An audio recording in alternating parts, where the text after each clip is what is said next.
एक व्यक्ति की इंतजार थी, एक भारत माता के गौरवान्वित बेटे की इंतजार थी। एक भावनात्मक क्षण मेरे लिए स्वयं है। क्या वजह मानते हैं कि राम मंदिर इतने दिनों तक नहीं बन पाया? चूंकि आपने पॉलिटिक्स में एक लंबा सफर तय किया है, किन वजहों का एक व्यक्ति की इंतजार थी, एक हस्ती की इंतजार थी, एक भारत माता के गौरवान्वित बेटे की इंतजार थी, प्रधानमंत्री नरेंद्र मोदी जी के रूप में।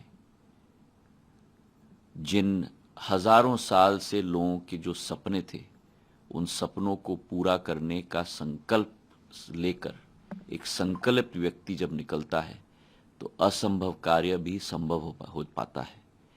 और इस अभियान में मेरे लिए स्वयं एक भावनात्मक क्षण है, क्योंकि सन 80 के दशक में मेरी आजी अम्मा राजमाता साहब विजय राजे सिंधिया जी भी इसी अभियान के साथ जुड़ी हुई थी, लाल कृष्ण अडवाणी जी के साथ, मुरली मनोहर जोशी जी के साथ। और एक भावनात्मक क्षण मेरे लिए स्वयं है।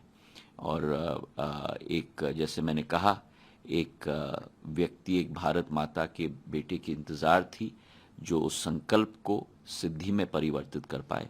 और वो हस्ती प्रधानमंत्री नरेंद्र मोदी जी के रूप में, जिन्होंने आज की पीढ़ी नहीं लेकिन हजारों साल पुरानी पीढ़ियों के सपनों को साकार करने में पूर्ण अपना योगदान केवल नहीं दिया, लेकिन क्षमता के आधार पर वो पूर्ण रूप से साकार करवाया है। और 22 जनवरी, जैसे प्रधानमंत्री जी ने स्वयं कहा, इस साल में 3 दिवाली होंगी।